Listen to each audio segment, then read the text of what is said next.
So, let's talk about that finale for Game of Thrones. Now, this episode was intense. It was a 2 hour, it was a movie basically. But, yeah, a lot happened. I probably just start at the beginning and just incrementally work my way through it. So, it starts with the meeting that I was worried about, like this whole time, like the meeting at King's Landing. It's the truce meeting, the ceasefire or whatever you want to call it. So this was an important thing, because like John's entire mission last week would have been completely for nothing if this didn't go well. And we see how it went, but let's get into it. So basically, everybody arrives at King's Landing, and it's kind of an awkward tension in the air. They meet inside this big, I guess it used to be a dragon pit where they were locked up the dragons towards the end of the lifespan of whatever the last dragons were. So they're all waiting there for a while. I also liked at the beginning when they were going to there, you see a lot of interactions between people that we hadn't seen, we wanted to. Like you saw Bronn and Tyrion actually have a little bit of a conversation on the road. I like that. Bronn also reunited with Podrick, which is a little pairing that you could forget about after all this time, but realize what they went through together. So that stuff was interesting. Also, you see a little interaction between the Hound and Lady Brienne, which she's been talked about for a while. We haven't seen her it's been a couple of episodes now. We hadn't seen her since Sansa sent her to King's Landing. So now I'm happy to say that my prediction or worry was wrong, that she was sending her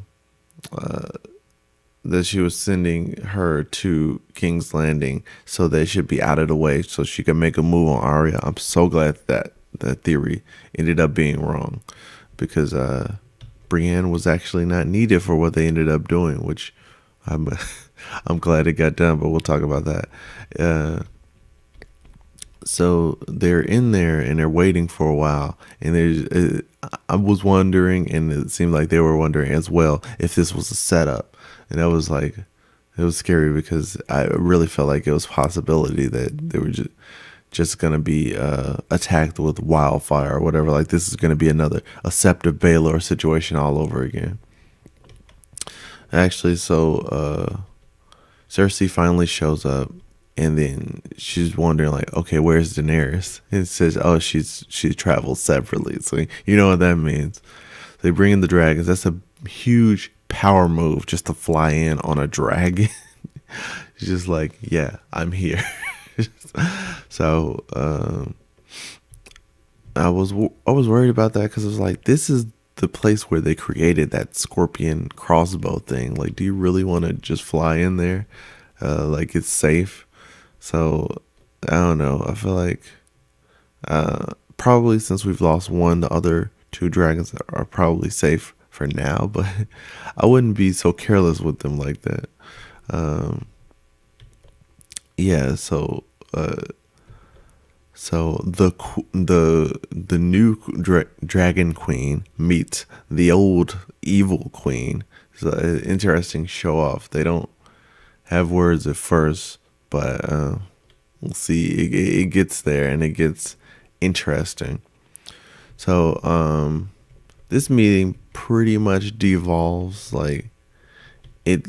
Like they have they showed the white to Cersei, and I like how it goes straight for her, which is interesting. Like, does it have some kind of intelligence there? Because it didn't just run wild or even try to escape. It ran straight at Cersei. So I'm really curious as to why that happened exactly.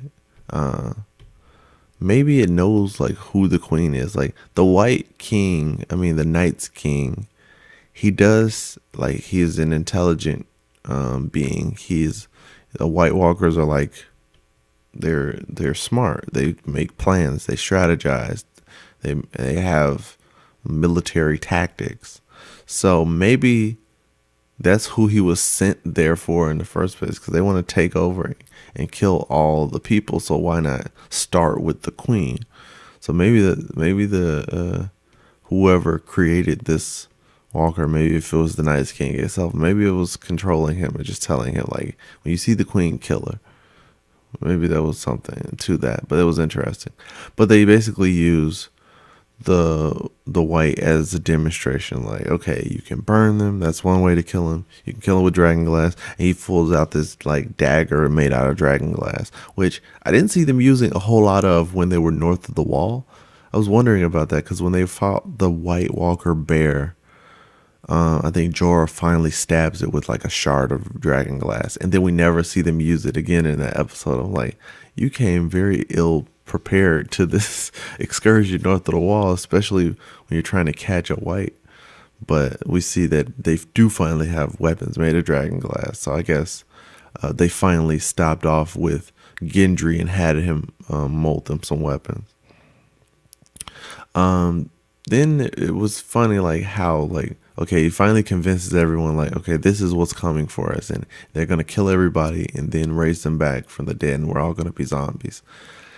And I thought it was weird when Euron Greyjoy gets up and says, like, oh, I live, like, can these things swim? And John says no, but that's not really true. I think they just walk underwater. I think they'll eventually get to their destination. They may be picked up by the tide and swept away from where they were trying to go, but I wouldn't put so much stock in the idea that they don't swim, because they do have dragons. They have a dragon who can fly, so that's one thing. And they have giants who can walk and get to their destination underwater. So I wouldn't be so sure about just like, oh, they can't get to me. Like, yeah, the Night's King has a dragon. He will show up wherever he wants to in this world. But I thought it was interesting that he abandons him. It's like, well, I'm gonna go back to my island and I'll be safe there.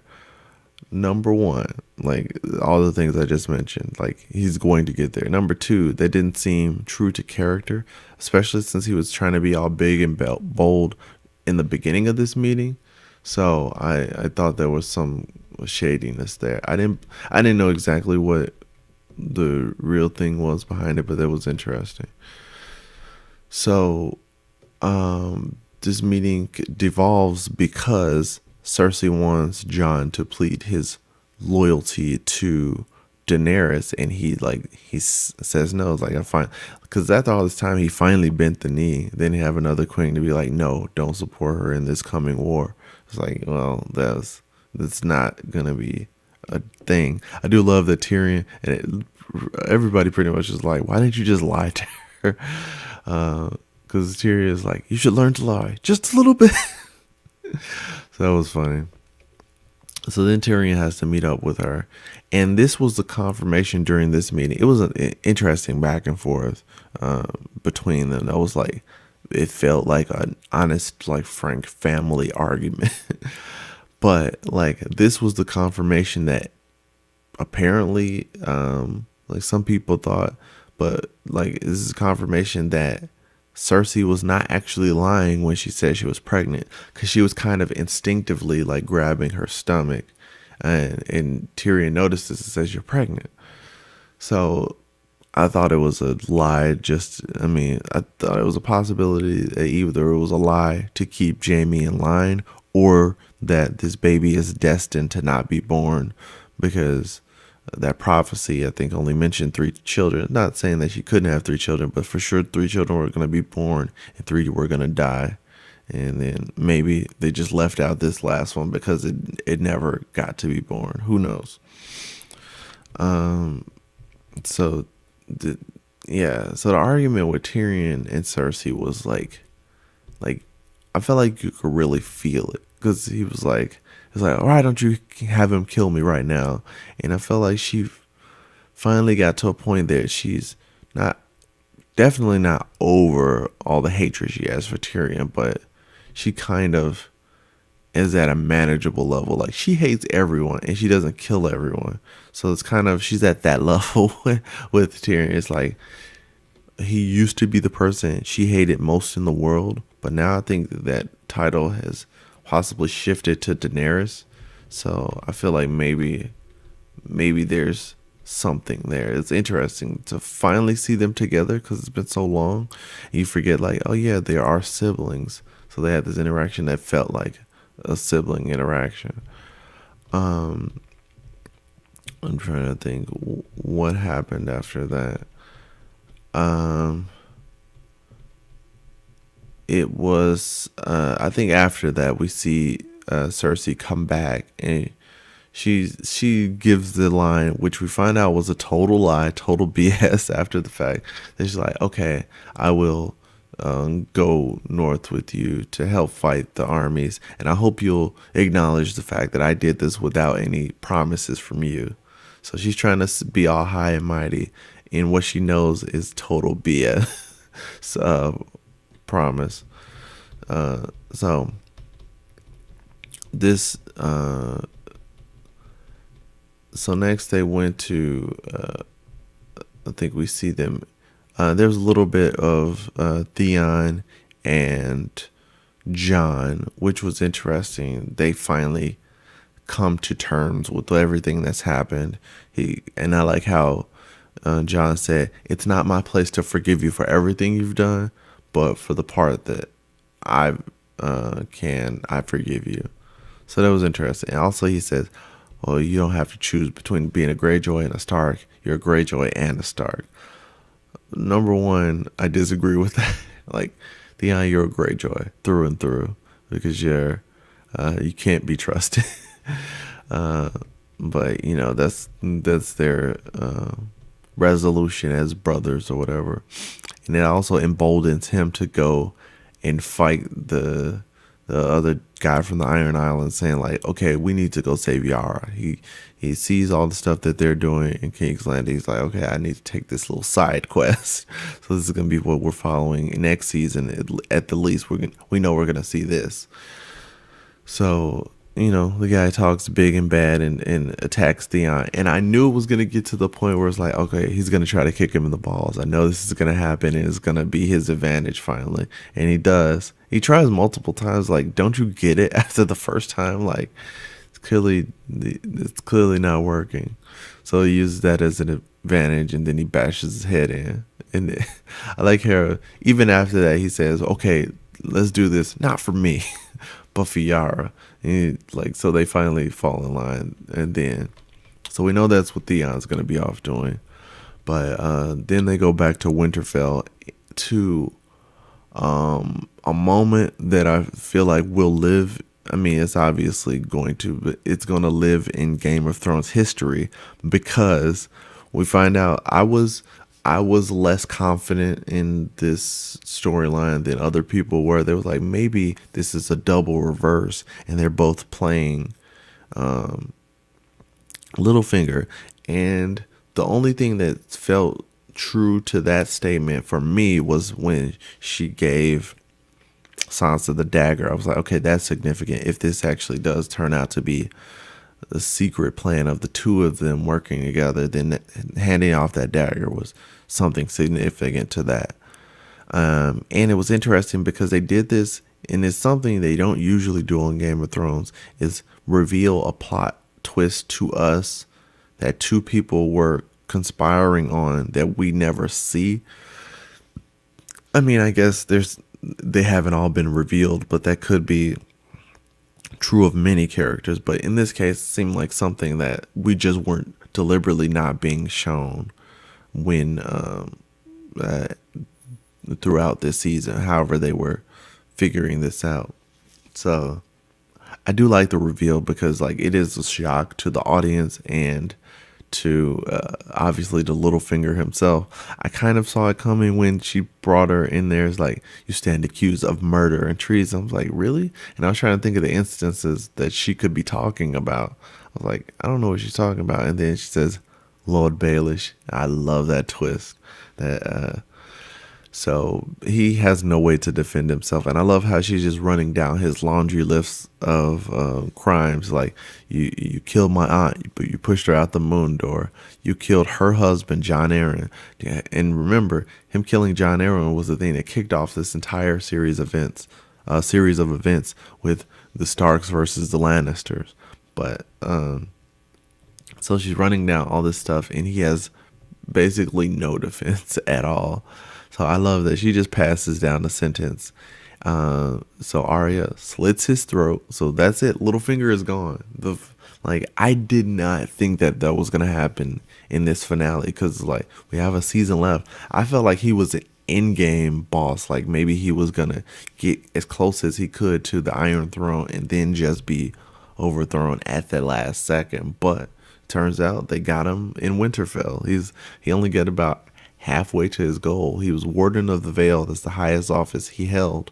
That's pretty good for a former brothel owner. So, R.I.P. Littlefinger. That's going to be a hole that is, I don't know if it needs to be filled with just one season left, but you're going to fill that loss on the show, which is interesting.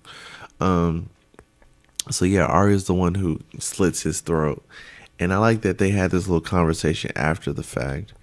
That is like, well, I just passed down the sentence. You're the one that slit his throat. And that was interesting just for the fact that Ned Stark, back in his day, and Jon Snow's even quoted this, he always said that the person who passes down the judgment should be the person to swing the sword. And that wasn't the case with them. So I don't know if that's like foreshadowing, like, oh, maybe this isn't gonna work because she doesn't have the stomach to actually go through with her executions. But I think as a team, they work together as a cohesive unit if they can just get along. But they seem to have come to a point where they understand each other after everything they've been through. So I do like where they're at now, because I was worried. I didn't want to see this like petty rivalry. Like, they've been through so much. They should realize that family is the most important thing. Also, we have that moment where it's finally revealed that Cersei is full of crap, and that she totally lied to everybody and said, okay, as they move north, we're just going to attack them from behind and take back our lands. And I like that Jaime finally was like, okay, come on, Cersei. Like, I believed you. Like, we made a promise. And I like that this was finally like a sticking point where he's just like, no, I can't go through with your plans anymore. This is about life and death. This is about everybody in the world surviving. So I do like that this was finally his like breaking point. And we had that moment where we thought perhaps she was going to have the mountain kill him. Like, she gets close to giving the order, and he's like, I don't believe you. And he just walks off. So this next season is going to be very interesting with Jaime. Just like, I think this is the end for them unless they see each other in battle. I don't know where Cersei goes from here without Jaime by her side, and I don't know where Jaime goes now that he's just on the loose. This is very interesting. It's kind of like a fugitive in a sense, but I don't know. Also, speaking of the mountain, there was that moment between the mountain and the Hound. Like, apparently the Hound knows what happened to his brother. I guess he's been around. He's looked through the fire. He's heard updates on who this is. I don't think everybody even knows that was the mountain, but maybe they do, because the Hound clearly knows. So he's like, what did they do to you, my brother? It doesn't matter, but you recognize me. So that's something. That's the people want Clegane Bowl, the fight between the mountain and the Hound. So I'm interested in seeing that. So that gives more foreshadowing to that when it eventually happens. So we'll see. So I thought it was very interesting though, just to see them finally separate like that. So Jamie is just in the wind, and yeah, that's gonna be a curious thing to see. Also, like I'm skipping through these on the like I'm playing it back just so I don't forget anything. Also, we finally see Samwell arrive in Winterfell because he doesn't have the whatever teleportation machine that everybody else seemed to have on the show as far as traveling. So he gets to Winterfell and he's talking to Bran. And it's funny, like together they finally work out the fact that John is a Targaryen. But it's weird to me that Bran was like, he's actually not named Snow. He's named Sand because he was born in Dorne. He's actually a Dornish bastard by Lyanna and Aegon Targaryen. Lyanna Stark, Aegon Targaryen. Like he's actually a Dornish bastard. So Dornish bastards are named Sand instead of Snow. But then Samwell was like, "Oh, I transcribed a scroll where whatever the Maester performed a secret ceremony for Aegon Targaryen and Lyanna. So he's a legitimate son. He's not a bastard." Which is weird that he's telling Bran this. Like, how did Bran not know that? But then we see after the fact that he's seeing it.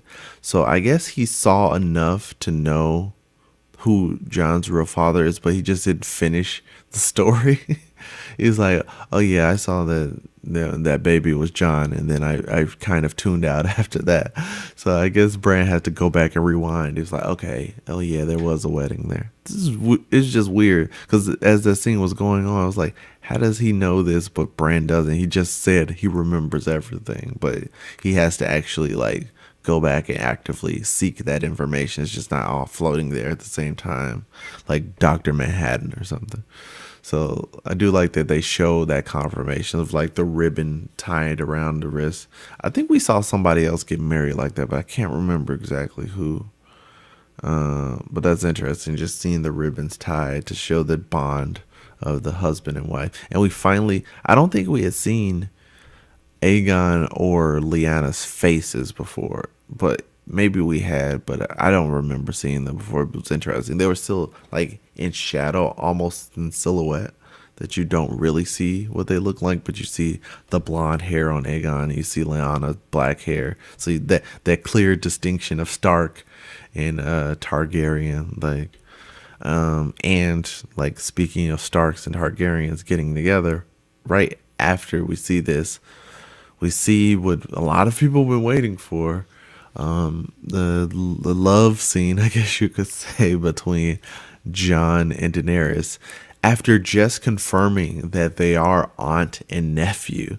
Was a really weird sequence of events of how they edited that together. It's just like, hey, we're confirming officially, and they spelled it out like they've been spelling it out this entire season, but we're finally just saying everything in sequence, like this man is the niece of this woman, and it's confirming that as they're going into the chambers, and like you see this, like not full frontal, but you see like you see all of John's butt. He's on top of Daenerys, just pumping away. Just like, wow, this makes the scene. This gives a whole new context to the scene. Like you literally see the child being born by this black-haired woman and this blonde-haired man, and you see that blonde-haired man's sister in the future making love to that same child. And when I say it in that context, it sounds just as creepy as it should actually be in reality. So I'm trying to think what else happened in this episode. Before the major event at the end. I think that was about it there. I think after that was when we finally see the scene of like Sansa and Arya coming to terms with each other. Like, you're still weird and annoying, but we make a good team, pretty much. So we go to the wall. We go back to the wall, back to Eastwatch by the Sea. And you see the White Walkers finally show up. And I was thinking they had to be close to the wall because like when John and his Suicide Squad go out to find them, and then they send Gendry running back. He was able to run back to the point where he got to the wall just as he was passing out. So I was like, okay, there's an army marching that same direction that Gendry was just running, and that didn't seem to be that far. Maybe he ran for like 2 hours. But you know what? You have an entire army marching that way. You're gonna get there pretty soon. So, especially we have giants. They have way longer strides than everyone else. So they finally get there, and they bring. I love that like a storm cloud is following them. So they get to the wall, and if that wasn't bad enough, I was like, oh, are they gonna climb the walls? Like, nope. Actually, they're gonna bring the thing down, or they're gonna at least bring down that section at Eastwatch. Which is weird though, because they show how the wall looks, and it's kind of, you see the edge of the wall. So I'm thinking, like, couldn't you just come around? Like, I mean, the dragon could at least fly around or fly over. But I think there's there's supposed to be a magic enchantment that maybe keeps them from crossing it. Although there's theories about whether that was broken or not when the Night's King touched Bran. But the way they decided to go about it was like, let's just bring this thing down. And boy, blue dragon fire, that's got to be the hottest thing ever. I thought he was going to breathe ice, but apparently it's just blue fire. So he brings the whole thing down. We see Tormund and the other wildlings running and trying to get down the little ladder system or whatever, and the whole thing just collapses. So I think that's the end of Tormund. Like, it was like, we were hoping like, oh, he's the he's the wildling we know. He's the one that's familiar to us. So it's just like, okay, maybe he's got that plot armor that everybody else has. He survived that whole Suicide Squad mission last episode, so maybe he's gonna get down the stairs at the last second. But nope, we see the entire thing completely crumble. So there's no way anybody survived. I'm just wondering if we're going to see him stand up eventually and join the army of the dead, because his body wasn't burned, presumably, at least not, because he wasn't hit by the dragon fire. The dragon just collapsed the wall section that he was in. So we could see him again, but probably in White Walker form or white form. So it's going to be a sad reveal if he ever comes back. He might not, because with the way that wall crashed down, there might not be anything left of him, sadly. But yeah, that was the end of the episode, and man. So let's recap. Their meeting with Cersei was a complete bust, just like I predicted. Like, I felt like, okay, that entire mission was stupid, because you can prove everything you want to Cersei, but she is still evil and short-sighted. So she's willing to risk the entire lives of everyone in the world for the option of her maintaining power. But she's basically going to be ruling over a world of that contains no one but her and her child, because she doesn't even have Jaime anymore. So it's just like, you really think you're going to be the last person on Earth? You're going to have your army take down all of these White Walkers and just going to survive? Like, good luck with that, Cersei. So man, this finale was intense. I really enjoyed it. And I really don't want to have a super long video, so I'm just going to leave it there. Let me know what you thought of the end of Game of Thrones Season 7. This entire season, looking back on it, in terms of slowing down, they may have slowed down for one episode, but as far as like action, intrigue, suspense, I feel like this was probably the best all-around season of Game of Thrones yet. And of course, it has a shorter episode run, so wasn't even any room for filler, really. So I feel like as one whole season, this is like the best season of Game of Thrones that I've ever seen. But maybe I have to go back and revisit to clarify that. But I feel like nonstop, it's just hitting you every episode. So let me know what you thought of this episode and the season of Game of Thrones. And if you liked my review, give it a thumbs up and subscribe if you want more of my videos. Now that Game of Thrones is over, I'm gonna need something new. I don't know. Like there's a hole in my heart, and I don't even know when Game of Thrones is coming back. So it's just like And somebody said in a review, I think it was Cenk Uygur from the Young Turks, he was like, this is the best show that has ever been on television. And I find it hard to deny that. Like, let me know what your thoughts on that as well in the comments. And yeah, keep tuned to my channel because I do videos about all kinds of stuff. I have a video on my channel every day of the week, so you should subscribe and hit that notification bell so you don't miss out on anything. With that, I'll say thanks for watching, and that's all you get for today.